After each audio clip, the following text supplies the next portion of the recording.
नमस्कार, आप देख रहे हैं स्वर्णिम मध्य प्रदेश और छत्तीसगढ़। मैं हूं आपके साथ मनीषा पाटीदार। बुलेटिन की शुरुआत करेंगे। मध्य प्रदेश की टीम ने शानदार प्रदर्शन करते हुए रणजी ट्रॉफी 2021-22 का खिताब अपने नाम कर लिया है। बेंगलुरु के एम चिन्नास्वामी स्टेडियम में खेले गए फाइनल मुकाबले में एमपी ने मुंबई को 6 विकेट से मात दी है। मध्य प्रदेश ने पहली बार रणजी ट्रॉफी का खिताब अपने नाम किया है। इससे पहले वह साल 1999 में चंद्रकांत पंडित की कैप्टन में फाइनल तक पहुंची थी। इससे पहले कर्नाटक ने 96 रन से हरा दिया था। वहीं चंद्रकांत पंडित फिलहाल एमपी के हेड कोच है। इससे पहले 5वें दिन की शुरुआत सत्र में मुंबई ने अपने बाकी 8 विकेट गंवा दिए हैं। इसके चलते मुंबई की दूसरी पारी 269 रनों पर सिमट गई है। मुंबई के दूसरी इंग्लिश पारी ने सुवेद पाराकर को सबसे ज्यादा 51 रन का सहयोग दिया था। वहीं टीम के लिए सरफराज ने 45 और कप्तान पृथ्वी शॉ ने 44 रनों पर पारी खेली है। एमपी की ओर से कुमार कार्तिकेय ने सबसे ज्यादा 4 विकेट चटकाए 108 रनों का टारगेट एमपी के आसानी से हासिल कर लिया है। एमपी के लिए दूसरी पारी में हिमांशु मंत्री ने सबसे ज्यादा 37 रनों का योगदान दिया, तो वहीं शुभम शर्मा और रजत पाटीदार ने 30-30 रनों का पारियों में खेलकर योगदान दिया है। इससे पहले ट्रॉफी जीतकर पहले बल्लेबाज करते हुए मुंबई ने पहली पारी में 374 रन बनाए थे। सरफराज खान ने शानदार बैटिंग करते हुए 134 रनों की पारी खेली। इसके अलावा यशस्वी जायसवाल ने 78 और पृथ्वीराज शॉ ने 47 रनों का योगदान दिया है। वहीं एमपी की ओर से गौरव यादव ने 4 और अनुभव अग्रवाल ने 3 सफलताएं प्राप्त की है। उधर 374 रनों के जवाब में मध्य प्रदेश की पहली पारी 536 रनों पर ढेर हो गई है। टीम इस शानदार प्रदर्शन में रजत पाटीदार, शुभम शर्मा, यश दुबे ने शानदार योगदान रहा। उन्होंने शतकीय पारियां खेली। रजत पाटीदार ने 122 रनों की शानदार पारी खेली, जिसमें 20 चौके शामिल रहे। वहीं यश दुबे ने 133 और शुभम शर्मा ने 116 रनों की पारियां खेली। मुंबई के लिए मुलानी ने सबसे ज्यादा 5 विकेट चटकाए थे। आपको बता दें कि मध्य प्रदेश की टीम 57 साल से रणजी ट्रॉफी इतिहास के महज दूसरा फाइनल खेल रही थी। वहीं 41 बार चैंपियन मुंबई की टीम रिकॉर्ड 47वां फाइनल मुकाबला रहा। वहीं सेमीफाइनल में वह मध्य प्रदेश ने बंगाल का 174 रनों से शिकस्त कस दी है। वहीं मुंबई ने पहली पारी में मिली बढ़त के आधार पर उत्तर प्रदेश पर जीत हासिल की थी।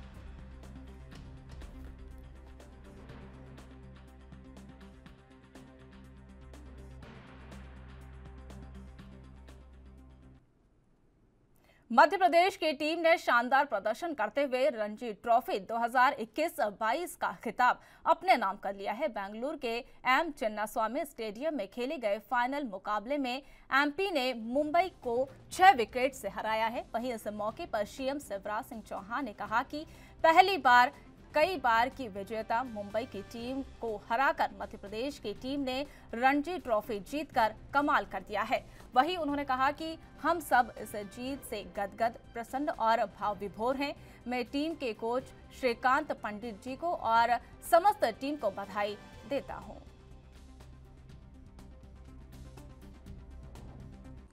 आज पूरा प्रदेश गदगद और प्रसन्न है, भाव विभोर है। मध्य प्रदेश की क्रिकेट टीम ने कमाल कर दिया, इतिहास रच दिया। पहली बार कई बार की विजेता मुंबई को हराकर मध्य प्रदेश की टीम ने रणजी ट्रॉफी जीत ली है। मैं टीम के कोच श्री चंद्रकांत पंडित जी को, टीम के कैप्टन आदित्य श्रीवास्तव जी को और उनके साथ पूरी टीम को, क्योंकि जीती है तो टीम जीती है, हृदय से बधाई देता हूं, उनका अभिनंदन करता हूं, उनका स्वागत करता हूं और बहुत बहुत बधाई देता हूं। और केवल बधाई यहां सीमित नहीं रहेगी। पूरी क्रिकेट टीम का मध्य प्रदेश की राजधानी भोपाल में भव्य स्वागत किया जाएगा, नागरिक अभिनंदन किया जाएगा।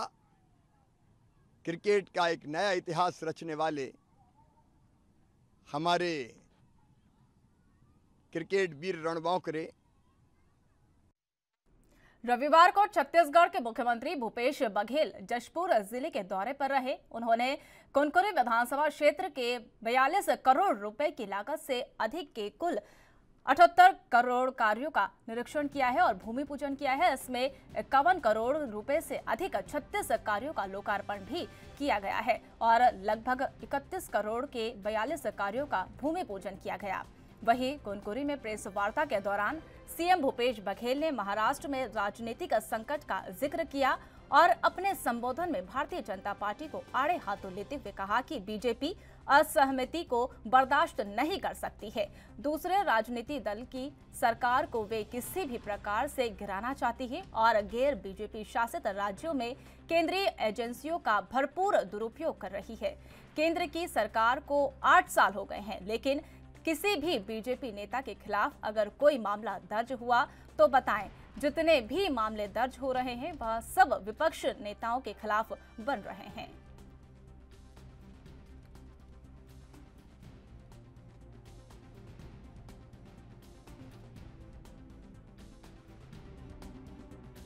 जशपुर जो जिला है उसमें पर्यटन के भी बहुत संभावनाएं हैं और बायोडाइवर्सिटी के बहुत से आपको ऐसी चीज़ें मिलेगी जो हिमालय और हिमालय की तराई में जो मिलता है वो सब चीज़ आपके जशपुर ज़िले में दिखाई पड़ता है। उन सब चीज़ों को सहेजने की ज़रूरत है। दूसरा, जितने भी वनौषधि है उसका व्यवसायीकरण किया जाना चाहिए जिससे ग्रामीण जनों को उसका लाभ हो। और तीसरा, यहाँ पर्यटन को बढ़ावा देकर भी और यहाँ की जो क्लाइमेट है उसमें बहुत सारे फसलें ली जा सकती है, तो उसको ट्रेनिंग भी देने का काम और ट्रेनिंग के साथ साथ उत्पादन और उत्पादन के साथ साथ मार्केटिंग। असहमति को बिल्कुल बर्दाश्त नहीं कर सकते। दूसरे राजनीतिक दल की यदि सरकारें हैं तो वो किसी भी प्रकार के वो गिराना चाहते हैं और उसके लिए सेंट्रल एजेंसियों का भरपूर दुरुपयोग, चाहे सीबीआई हो, ईडी हो, आईटी हो, डीआरआई हो, जितनी भी एजेंसियां हैं सबका वो दुरुपयोग कर रहे हैं और उसमें दबाव में किसी को लालच दे के, किसी को डरा धमका के इस प्रकार से कृत्य लगातार किया जा रहा है गैर भाजपा शासित राज्यों में। आज 8 साल हो गए केंद्र में एनडीए की सरकार, मोदी जी के सरकार बने, एक भी भारतीय जनता पार्टी के नेता के खिलाफ कोई केस हो तो बता दो। जितना केस बन रहा है वो केवल विपक्ष के नेताओं या विपक्ष की यहाँ सरकारें हैं वहीं हो रही है। अग्निवीर तो देखिए, ये तो देश के सीमाओं के सुरक्षा साथ खिलवाड़ है। सेना जो पूरे दुनिया में भारतीय सेना की अपनी धाक है उसके साथ खिलवाड़ है।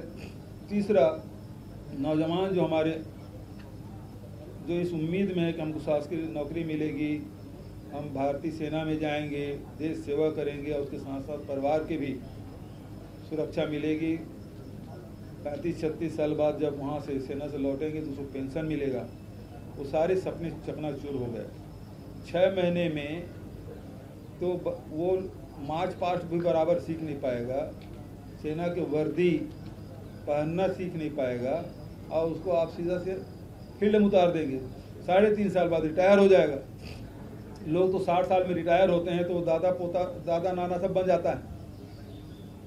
अब ये भूतपूर्व सैनिक शादी करेंगे।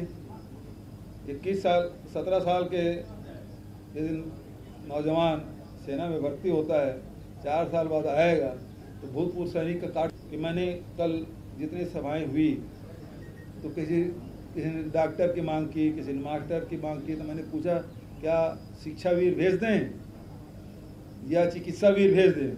उन्होंने कहा नहीं, पूरा चिकित्सक भेजिए। मतलब इसका मतलब ये है कि ये जो 4 साल की जो नौकरी है उसको कोई स्वीकार नहीं कर रहा है। दूसरी बात ये है कि ये आप लगातार शासकीय जितने भी रेलवे में हो, चाहे सेना में हो, चाहे केंद्रीय जितने कार्यालय 26 लाख पद खाली हैं। अभी उन्होंने IAS अधिकारियों में शुरू किया, उसमें आप सीधा ला रहे हैं किसको, कारपेट हाउस से, कोई आरक्षण का पालन नहीं हो रहा है, सीधा उसको भर रहे हैं। अभी खट्टर जी बयान दिए कि हम जो अग्निवीर आएंगे सबको हम शासकीय सेवक में रखेंगे। तो सबसे पहले सवाल यह है कि भूतपूर्व सैनिकों को आज तक कितना रखें? 2% से अधिक अभी तक के भूतपूर्व सैनिकों को नौकरी नहीं मिली। तब ये 100% रखने की बात कर रहे हैं। 100% रखेंगे मतलब इसका मतलब आरक्षण का पालन आप नहीं करेंगे, क्योंकि सेना। छत्तीसगढ़ के मुख्यमंत्री भूपेश बघेल ने भारतीय जनता पार्टी पर महाराष्ट्र में राजनीतिक अस्थिरता पैदा करने का आरोप लगाते हुए शनिवार को कहा, जनता लोकतांत्रिक रूप से चुनी गई सरकार को अस्थिर करने के लिए ऐसे कृत्य को बर्दाश्त नहीं करेगी। उन्होंने कहा कि इसका परिणाम बीजेपी को भुगतना होगा। उन्होंने कहा कि बीजेपी को 2024 के आम चुनावों में हार का डर है, यही वजह है कि वह राजनीतिक उठापटक कर रही है। मुख्यमंत्री ने कहा कि विपक्षी दलों को बर्दाश्त नहीं किया जाएगा, यह असहमति का भी सम्मान नहीं करती है, उन्हें रोनती है, कुचलती है और खत्म कर देना चाहती है। वहीं इसके साथ ही सीएम ने बारिश में पानी को संरक्षित रखने पर भी चर्चा की और रिचार्ज को पद्धति से आगे बढ़ाने पर भी उन्होंने जोर दिया।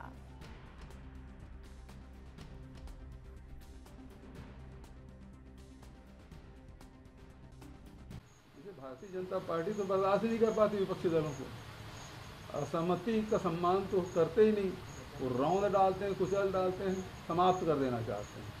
लेकिन ये भारत में ये लोकतांत्रिक देश है और यहाँ इसको बर्दाश्त नहीं किया जाएगा और देश समेत इसका खामियाजा भारतीय जनता पार्टी को भोगना भी पड़ेगा। लगातार आखिर उसके जो सहयोगी दल थे वो क्यों छिटक के गए और आज जिस प्रकार से तोड़ने की कोशिश कर रहे हैं। महाराष्ट्र की जन वहाँ पहले गुजरात गए, गुजरात से असम जाने की क्या जरूरत है? जब यही हैं, यहीं रहते, कार्यकर्ताओं का सामना करते, जनता का सामना करते और जनता जो चाहती है उस हिसाब से फैसला करते। तो जनता तो उसके पक्ष में है ही नहीं। जो महाअघाड़ी जो संगठन है उसके पक्ष में महाराष्ट्र की जनता और ये जो तीनों दल के जो गठबंधन है उससे भारतीय जनता पार्टी डरी हुई है कि आने वाले 2024 के चुनाव में भारतीय जनता पार्टी पूरी तरह साफ होने वाली है और इस कारण से सब तोड़ फोड़ कर रहा है। देखिए दोनों अलग अलग कारण हैं। पहली बात ये है कि जो हम लोग वाटर रिचार्जिंग काम कर रहे हैं और उसमें एक समय था जब राजीव गांधी जल जीवन मिशन चला और उससे काफ़ी लाभ मिला था। दूसरा अभी उसमें और एक चीज़ हम लोग जोड़े हैं जो जहाँ जहाँ लिनियमेंट है, जहाँ टेक्सचर्स है, जहाँ वाटर रिचार्जिंग संभावना है ज़्यादा, वहाँ स्ट्रक्चर खड़ा करना है। पहली बात तो है कि सबसॉइल वाटर होते, दूसरा सरफेस वाटर, तीसरा जो अंडरग्राउंड वाटर है वो वाटर रिचार्जिंग हो, उसके लिए ज़रूरी है कि हम स्ट्रक्चर उस प्रकार से खड़ा करें कि ज़्यादा से ज़्यादा हमारा पानी भूजल में भी रहे, मिट्टी में भी रहे, मिट्टी में नमी रहे और तीसरा जो अंडरग्राउंड वाटर है वो भी।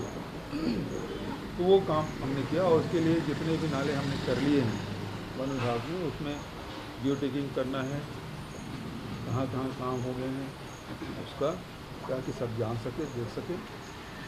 दूसरा ये है कि हर महीने का उसमें कितना रिचार्ज हुआ, पिछले साल हमारा।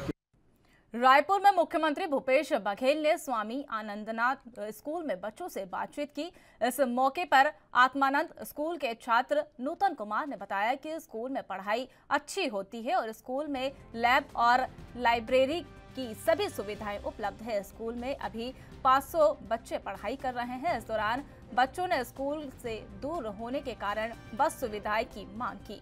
वहीं मुख्यमंत्री ने भी बस सुविधा उपलब्ध कराने के निर्देश दिए। इसके अलावा सीएम ने फरसा बहार में 57 स्थानों पर देवगुड़ी के सौंदर्यीकरण के लिए 2 करोड़ रुपए की राशि स्वीकृत भी की। जय जवाहर। मेरा नाम गुलशन कुमार कको है। जी, कहाँ रहने वाले हो? फरसा बहार। कौन सी स्कूल में पढ़ रहे हो? स्वामी आत्मानंद। फरसा बहार में है? जी सर। कितने बच्चे हैं? टोटल 500। 500। इससे पहले कहाँ पढ़ते थे? इससे पहले रायगढ़ सर नाइकल्स में। वहाँ जाते थे? जी सर। तो यहाँ ट्रांसफर करा लिए? जी सर। यार तुम पैसा बचा लिए तुम्हारे पापा का। सर सब आप ही की देन है। कैसा है पढ़ाई वढ़ाई? सर पढ़ाई अच्छा है। पिछले साल क्या था, हिंदी मीडियम के टीचर थे। हाँ। तो पढ़ाई अच्छा नहीं चल रहा था। इस साल न्यू टीचर्स आए हैं तो ठीक है। लड़कियां भी कुछ बोलेंगी? क्या नाम है आपका? Good afternoon sir. Good afternoon. Palak Gupta. Palak Gupta. कहाँ की रहने वाली है? पंडरी पानी। अच्छा, कहाँ पर पहले कहाँ पढ़ते थे? तपकरा ज्ञानोदय। अच्छा, अब यहाँ ट्रांसफर करा लिए? यस। इसीलिए लिए? यस। कैसा है यहाँ का? सर अच्छा है अभी। पहले अभी न्यू टीचर आ गए हैं, अच्छा पढ़ाई हो रहा है अभी। अच्छा हो रहा है। यस। लैब वगैरह है? यस। हाँ? लैब वगैरह yes lab library? Yes sir सब है। अच्छा, चलो बहुत बहुत धन्यवाद। बैठो, जोरदार ताली बजाओ बच्चों की।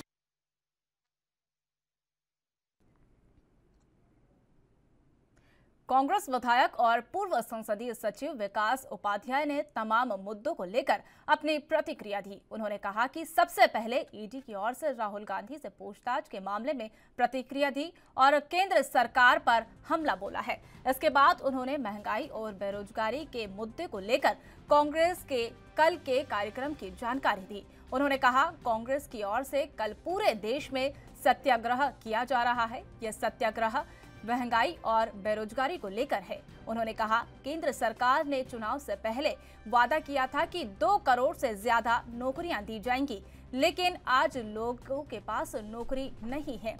मोदी सरकार ने लोगों से विश्वासघात किया है। इसे लेकर देश में आंदोलन किया जा रहा है।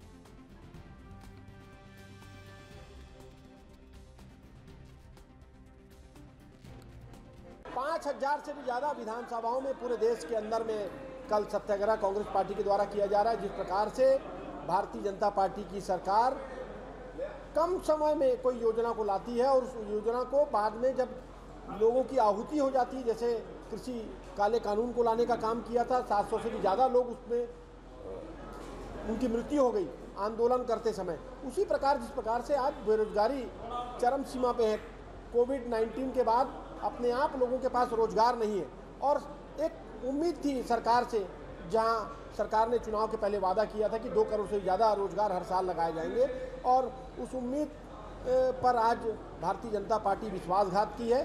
उसको लेकर पूरे देश में आंदोलन किया जा रहा है। महिला कांग्रेस की पूर्व राष्ट्रीय अध्यक्ष शोभा ओझा ने अग्निपथ योजना को लेकर रायपुर में एक प्रेस कॉन्फ्रेंस की। इसमें संचार विभाग के प्रमुख सुशील आनंद शुक्ला समेत कई बड़े नेता शामिल हुए। इस मौके पर शोभा ओझा ने केंद्र सरकार की अग्निपथ योजना का जमकर विरोध किया है। उन्होंने कहा कि इससे 50,000 युवाओं की मेहनत पर पानी फिर गया है।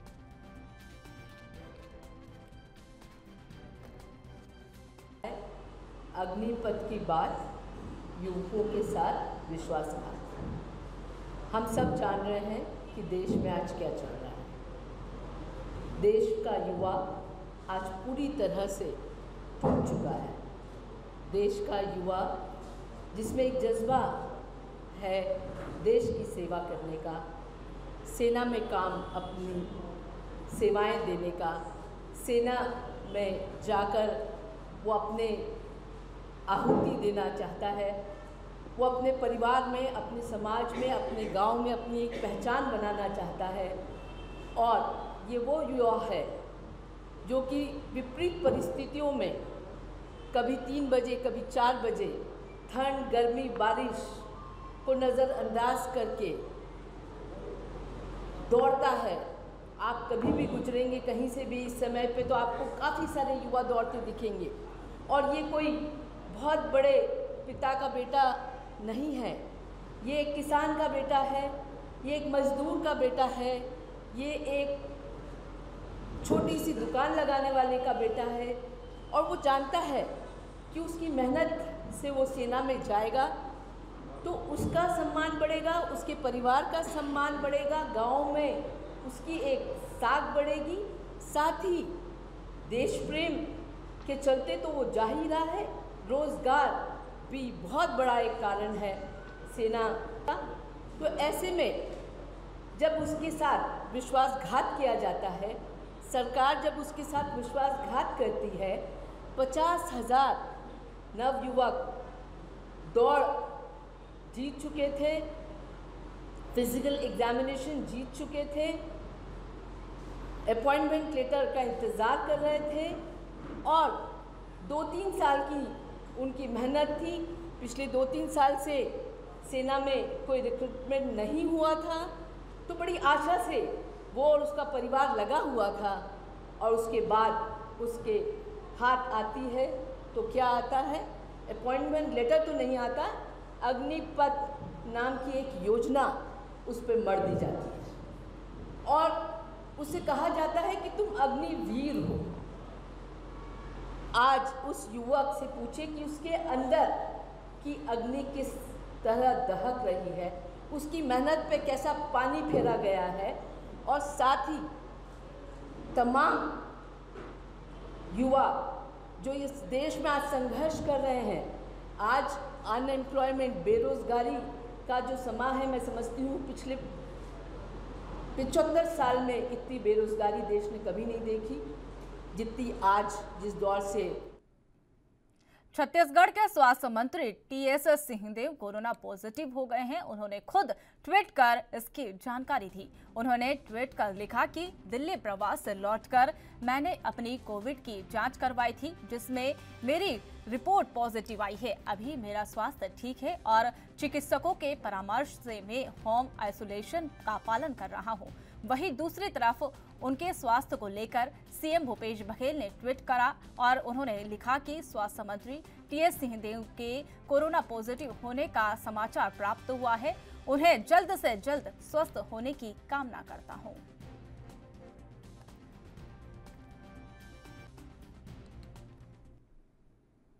छत्तीसगढ़ में धीरे धीरे कोरोना के मामले बढ़ते जा रहे हैं, जहां जून में अब तक 1084 लोग कोरोना वायरस की चपेट में आ चुके हैं। वहीं अगर एक्टिव मरीजों की संख्या की बात करें तो 60 से बढ़कर 632 हो गई है। दरअसल राज्य में सर्वाधिक नए मामले राजधानी जयपुर से सामने आ रहे हैं। वहीं राजधानी रायपुर से सामने आ रहे हैं। वहीं कोरोना संक्रमण के बढ़ते मामलों को देखते हुए राज्य सरकार अब हरकत में आ गई है और वहीं राज्य के मुख्य सचिव अमिताभ जैन ने स्वास्थ्य विभाग को अलर्ट रहने के भी निर्देश दिए हैं।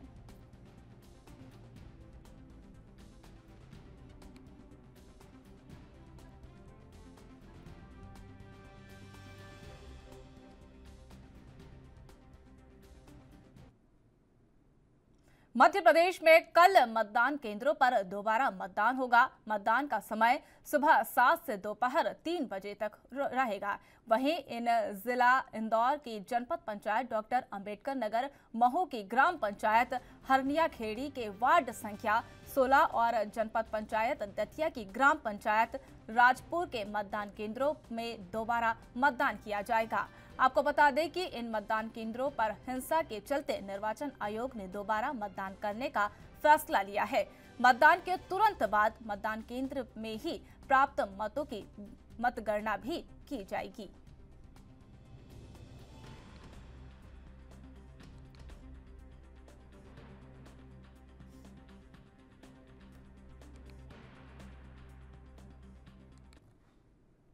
मध्य प्रदेश के बालाघाट में 33 वार्ड है। वहीं नगरीय चुनाव होने से पहले ही आम जनता ने अपनी समस्या रखनी शुरू कर दी है, जहां लोगों ने बहिष्कार का सिलसिला रोड नाली नहीं तो वोट नहीं कर किया है। आपको बता दें कि नगरीय निकाय चुनाव होना तय है। राज्य निर्वाचन आयोग ने तारीखों की घोषणा करके इसका आगाज भी कर दिया है। इसी के साथ नगरपालिका की लाचार व्यवस्थाओं से नाराज वार्ड नंबर 4 के वासियों ने अभी से चुनाव बहिष्कार के लिए जंग छेड़ दी है।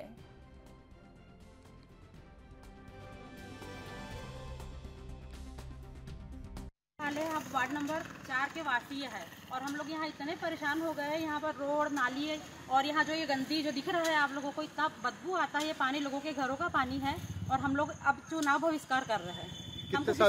हम लोग यहाँ पर 12 साल हो गए परेशान हो रहे हैं।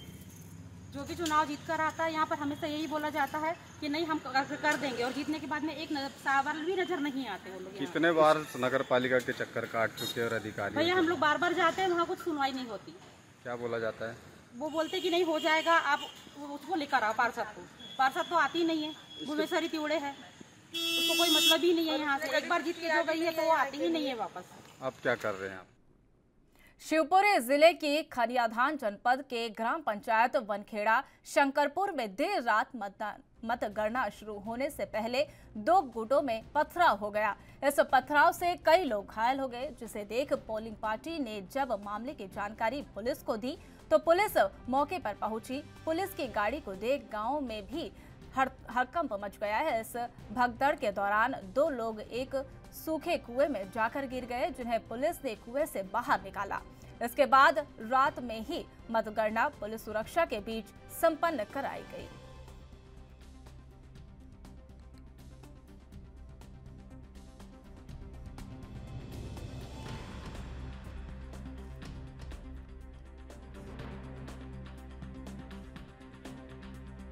कल एक तो पहले मैं सबको बधाई देना चाहता हूँ। बहुत अच्छा ऐसे जितने कर्मचारी लगे थे ड्यूटी में, उन्होंने बहुत अच्छा काम किया और हमारा फर्स्ट फेज़ का निर्विघ्न वोटिंग हुई पहले मतदान, और मतगणना भी करीबन 90% के आसपास जगहों पे हो गई है। वो भी शांतिपूर्ण रहा, कोई बड़ी घटना नहीं हुई है। एक ही घटनाक्रम हल्का आया था हमारे थाना बामोर कला का वनखेड़ा का। वहाँ जब काउंटिंग चल रही थी तो काउंटिंग पे वो जो वोट काउंट करते हैं उस बात को लेके 2 पक्ष आपस में झगड़ने लगे और उसमें जब उनका आपस में पत्थरबाजी भी एकदम हुई उसमें। और जैसे ही वहाँ पे ये झगड़ा चल रहा था उसी टाइम पे पुलिस फोर्स को भी जब पता लगा तो थाना प्रभारी और सब लोग भी गाड़ियों से गए। गाड़ियों को आते देख के लोग भगे। वहाँ पे जो भीड़ थी उस भगदड़ में 2 लोग, एक कुआं था वहाँ पास में, वो गिर गए थे। किसी ने को खदेड़ा नहीं था, लेकिन वो अपने हिसाब से कि वहाँ पे एकदम गाड़ी की आवाज़ आई, उनको लगा कि पुलिस को इनको पकड़ेगी और होगा, तो वो फिर भगे और गिर गए हैं, लेकिन कुछ ज़्यादा चोटें नहीं हैं और सुरक्षित हैं। और इसके अलावा ऐसा कोई अपराध या किसी वोटिंग प्रभावित हुई हो, मतदान या मतगणना प्रभावित हुई, ऐसा घटनाक्रम नहीं हुआ। थोड़ी देर मतगणना रुकी थी उसमें, उसके बाद फिर जब शांति हो गई फिर मतगणना भी हुई। हमारे खास बुलेटिन में फिलहाल इतना ही। देश और दुनिया की तमाम अपडेट्स के लिए बने रहिए हमारे साथ। नमस्कार।